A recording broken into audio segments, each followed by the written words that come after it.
Meus amigos, tudo bem? É um prazer, de certa forma uma honra estar aqui mais uma vez e contar com a sua atenção. Faz tempo, talvez nem tanto tempo, mas num vídeo eu disse que para que pudéssemos antever algo, não precisa ser vidente, não precisa ser clarividente, ou seja, não precisa desfrutar de dons que muitos rotulam de sobrenatural, dons sobrenaturais, para antever aquilo que possa acontecer no futuro próximo e remoto. Quanto mais maturidade, mais nós dilatamos a nossa visão. A acuidade intelectiva, a inteligência não só emocional, mas a capacidade de ver mais longe. Não precisa ser vidente. Por isso que nós sempre aqui convidamos a todos a estudar, a dilatar a visão. Em outubro do ano passado, eu recebi um vídeo de um amigo, em outubro de 2023, um amigo Silvio, que trabalha com informática, e ele compartilhou comigo esse texto pelo WhatsApp. Trata-se de um texto de Júnior Magalhães. Ele leva o mesmo sobrenome que eu, Magalhães. Ele é bacharel pela Federal de Alagoas, dentre outros títulos que ele detém, até mesmo de teologia. Silvio, ele me enviou o vídeo, como disse, em outubro do ano passado, e Silvio é um amigo, uma pessoa do bem, trabalhador, idealista e pragmático. Pode parecer um contrassenso, mas o verdadeiro idealista é aquele que sabe que seu ideal deve fincar raízes na terra. Nesse texto que ele me enviou, eu entendi muito adequado e resolvi agora compartilhar com vocês. Nós já estamos em julho de 2024, para agosto de 2024, e eu farei algumas pequenas alterações, talvez até mesmo não edição apenas no texto, retirada de parte dele, mas até mesmo colocando algumas palavras para adequá-lo. Não só a edição para torná-lo menor, mas também mais compreensível. E eu digo que este texto, na sua íntegra, ele se encontra na internet. Então vamos ao texto. Ele inicia assim: durante o período eleitoral, assistimos uma batalha entre a Suprema Corte e Bolsonaro. É verdade que muitos não perceberam isso. Por quê? Para que nós pudéssemos perceber essa batalha, nós precisaremos pelo menos ter algum ou desfrutar de algum conhecimento na área jurídica como advogado, e não só como advogado, mas estudioso do direito. Quem conhece um pouco de direito percebeu de forma clara um atropelo, não só no ordenamento jurídico, um atropelo, um desrespeito às normas presentes no Código de Processo Penal, por exemplo, como também, sobretudo, na Constituição Federal. Só não percebeu quem não se preparou, quem não procurou dilatar um pouco a sua visão, ou seja, do ponto de vista jurídico e até mesmo assim do ponto de vista da experiência social, era e é cego ou talvez aprisionado às paixões ideológicas que impedem o indivíduo a perceber a realidade.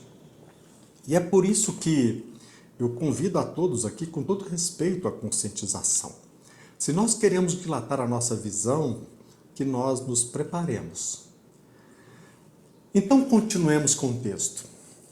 Lembremos-nos, por exemplo, de que após tornar Lula elegível, o ministro Fachin desaparece dos holofotes e se esconde totalmente do incêndio vermelho. Mas havia 4 ministros que, além dele, incendiaram o Brasil. E qualquer um do povo tem condições de nomeá-los. Eu não farei isso aqui neste texto, porque certamente vocês já perceberam que nós não vivemos numa democracia. Eles se uniram, não somente a Suprema Corte, mas toda essa união ainda não era suficiente para derrotar a direita.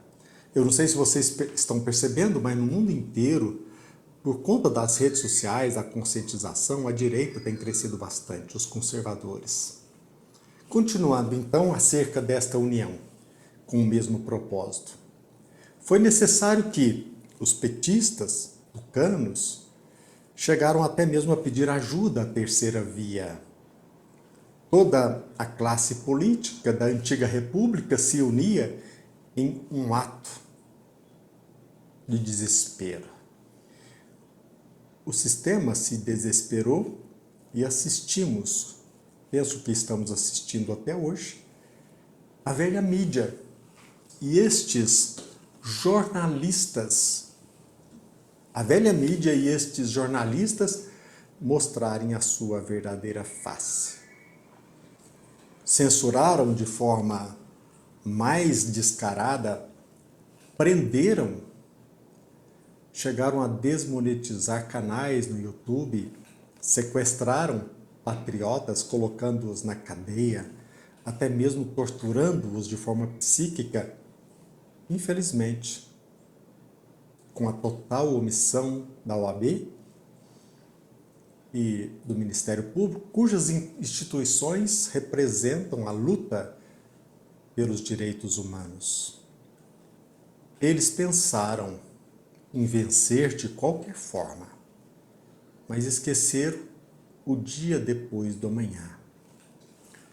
Lula, o atual presidente, assumiu o país com promessas vazias. Aliás, durante a sua eleição, ele foi muito sincero.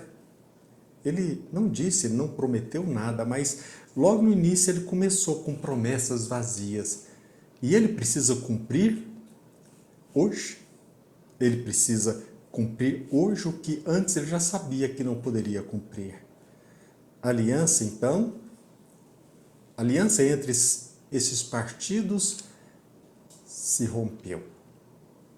A aliança entre estes partidos acabou. Agora todos contra todos reina. Pensemos bem. Como governar aqueles que foram condenados? Como pode aquele que hoje está no poder e que foram condenados pelo Poder Judiciário? Como enganar o povo? O povo hoje não é mais idiota em acreditar que foram inocentados. Aliás, o desgoverno ele precisará lidar com uma guerra que cada dia lança o mundo em uma recessão e vai ter que explicar para o Brasil que a pandemia já está sendo bem esclarecida fora do Brasil. Como retardar, como impedir que as informações que circulam na Europa, nos Estados Unidos, cheguem ao nosso país? O nosso presidente atual somente ganhou no Nordeste, pelo menos em tese, entre o povo, aqueles de menor poder aquisitivo. Mesmo assim, como manter um povo enganado, que já não acredita mais em falácias? Nós percebemos que ministros da Suprema Corte já ensaiam a saída do barco. O que está ocorrendo? No xadrez da política, agora o presidente precisa de tempo. Um tempo que ele não tem. Já não tinha nem 40%. E este número, esse percentual de aprovação vai caindo. Mais. Cada vez mais. É claro que esse percentual era em outubro do ano passado. Hoje nós já percebemos que diminuiu cada vez mais este percentual. Então estamos diante de um governo derretendo. Como acalmar a direita? Como continuar enganando o povo? Como deixar o povo mais tranquilo? Como conciliar tantos interesses? Sobretudo quando nós sabemos que aqueles que governam são cobras. E qual é a convivência de cobra com cobra? E assim, como continuar enganando o povo sem o controle das redes sociais. Por isso eles lutam tanto. Lula sabe muito bem que sua maior chance de se manter no poder é tentar enfrentar Bolsonaro. Mas ele precisa muito, mas muito, ele precisa continuar tendo o apoio da Suprema Corte. Que a Suprema Corte o ajude, mas parece-nos que eles estão querendo sair do barco. O maior tiro no pé que o atual presidente deu foi junto ao Supremo Tribunal Federal tentar barrar o orçamento secreto ou emendas do relator. Para ele, para muitos que entendem de política, o povo vai cobrar a conta. Alguma cabeça ela vai rolar. Nós percebemos também que neste conúbio, ou até mesmo nesta negociata, nós não podemos esquecer que o atual presidente não perdoou a Globo, apesar de ter que sustentá-la. E nem tampouco perdoou a Suprema Corte. Todos nós sabemos. E Lula, mesmo que não diga, sabe. Ele percebe nitidamente que os movimentos nas portas dos quartéis representam o poder do povo, que hoje já não está mais contido. Como político experiente, ele sabe que uma cabeça tem que rolar. Sem sangue, não há remissão de pecados. Quem vai sangrar? O movimento dos inúmeros dias nas portas dos quartéis, não podemos esquecer que este movimento foi o maior que aconteceu no país. A esquerda sabe disso e sabe bem que quando sua militância se sentir traída, a coisa vai piorar. A única forma de não perder sua militância é desagradar ao mercado financeiro e aos interesses corporativos. De uma forma ou de outra, este governo, não resta dúvida, é um carro que começou na reserva para uma corrida de 4 anos. Cada dia que passa, os ataques ao Bolsonaro não geram mais nada. Qual instituição hoje desfruta de confiabilidade? Por outro lado, o povo quer picanha. O povo quer a cervejinha. Os bancos querem juros altos. Os servidores querem o aumento. As ONGs, elas querem dinheiro público. As emissoras querem propagandas do governo para alimentar seus cofres. E os artistas também carecem que esta ajuda continue. E hoje, falar mal do Bolsonaro, no início, pode até gerar uma reação de felicidade em alguns, mas e quando a conta apertar? Quando o desemprego chegar? Quando a inflação aumentar?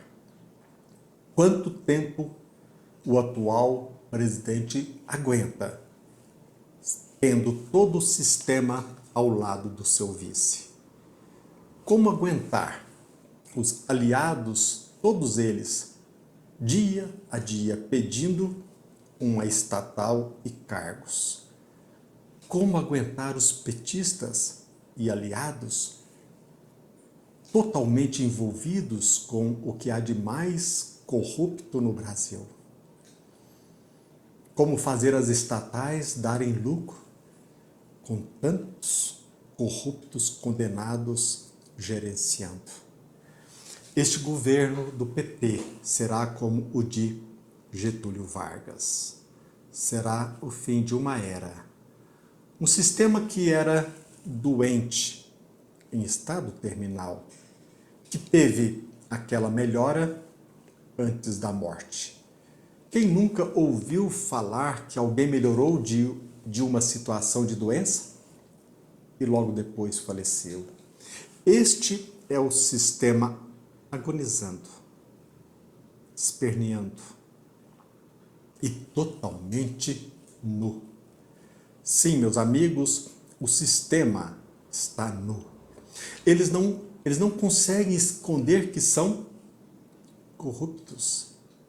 Eles não conseguem esquecer que são corruptos, totalitários, que adoram, que amam a censura e que eles não ligam, jamais ligaram para direitos humanos. Tudo é narrativa. Mais do que nunca, hoje, o rei está nu. Suas intenções, as suas verdadeiras intenções foram expostas. E toda a luta por democracia e direitos humanos, sabemos hoje que não passa de retórica. Como diria o Coringa ao Batman, a moral deles, a honra deles é uma piada sem graça. O último que sair, apague as luzes. A corrida está chegando ao seu término. Os combustíveis estão acabando. A fonte secou. Aguardem. O limite chegou ao fim. Façam suas apostas. Agora sim. Eu não queria dizer isso. Pode ferir suscetibilidades, desmanchar castelos de areia e coisa e tal. Mas que se dane. O fato, nu e cru, é que Bolsonaro vai sendo canonizado, imortalizado e santificado no altar máximo da glorificação histórica. Nem Churchill, nem Roosevelt, nem mesmo Nelson Mandela chegaram perto dessa dimensão. E essa consagração é insuspeita. Não há maior prêmio, nem maior insígnia do que ser perseguido e caçado. Com este nível de violência, pelo aparelhamento judicial e financeiro, todos em uníssono, com o auxílio de toda a imprensa que não tem mais crédito e com o auxílio dos serviços de inteligência nacionais e estrangeiros. É, sem dúvida, o maior reconhecimento de uma vida que teve um sentido maior, léguas de distância do que a maioria de nós poderia sonhar. Nem todos os títulos honoris causa do mundo justo, nem todos eles juntos, nem todos os títulos honoris causa, todos eles juntos, equivalem a essa deferência. Ser perseguido por gente do sistema, ser perseguido por representantes máximos do capital, ser perseguido pela normatização social e da covardia intelectual. Gente que hoje todos estão percebendo, gente que pertence ao lado comunista da história, o lado negro da bestialidade socialista. Não há prêmio Nobel que possa simbolizar a atuação patriótica de Bolsonaro no mundo. Nem todos os títulos que Bolsonaro de fato ganhou ou recusou, e nós sabemos que a lista é imensa, uma das maiores do mundo, não existe honraria maior, porque a honraria mesmo que se desenha é esta, e está em curso. Ser o alvo máximo do ódio de classe, e o alvo máximo do pânico democrático que tem fobia ao voto. Talvez não exista prêmio maior, talvez não haja prêmio maior no mundo, porque Bolsonaro é, ele mesmo, o prêmio. É ele, temem, mas é ele que todos querem, seja para o bem ou para o mal. é o líder fetiche. A rocha que ninguém quebra, o troféu. A origem, a voz inaugural, que carrega as marcas da história, no timbre e na gramática. Há de se agradecer essa grande homenagem histórica que o Brasil vem fazendo com tamanho esmero a este cidadão do mundo. Ele poderia ter sido esquecido como FHC, mas não. Caminha para a eternidade, para o Olimpo. Não dos mártires, mas dos homens que lutam e fazem valer sua vida em toda a dimensão espiritual e humana. Meus amigos, que reflitamos bem, aqui entre nós.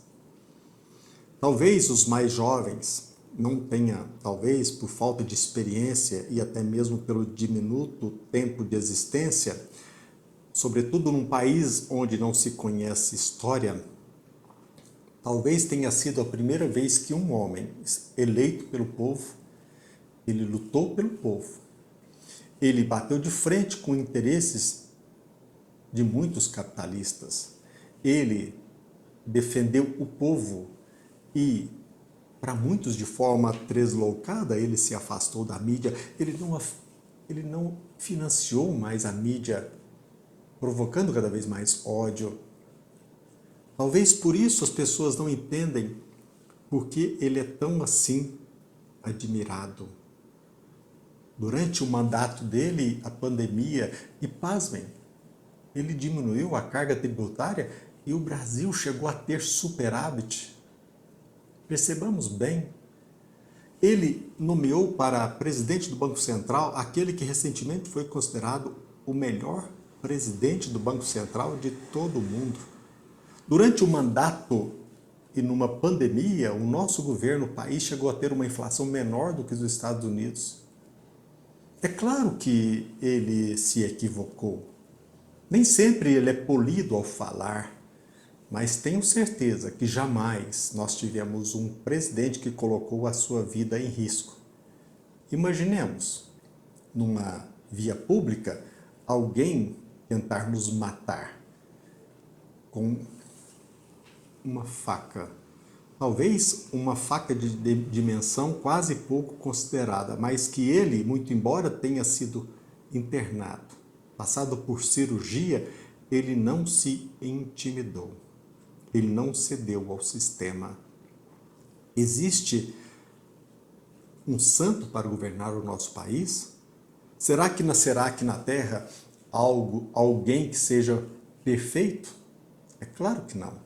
Nós estamos juntos aqui para, usando os nossos recursos, acertando, errando, mas que tenhamos boa fé, honestidade. E assim todos nós iremos contribuir para o progresso de nossa nação. É por isso que eu decidi compartilhar com vocês esse texto de Júnior Magalhães, que além de bacharel em Direito pela Federal de Alagoas, ele é pós-graduado em Ciências Criminais, historiador pela Universidade do Estado do Paraná, professor licenciado pela Universidade Federal do Paraná, pós-graduado em Teologia, Sistemática e História das Religiões. E também é teólogo, com mestrado em Teologia e Sociologia. Agradeço a atenção de todos. Até breve. Um abraço.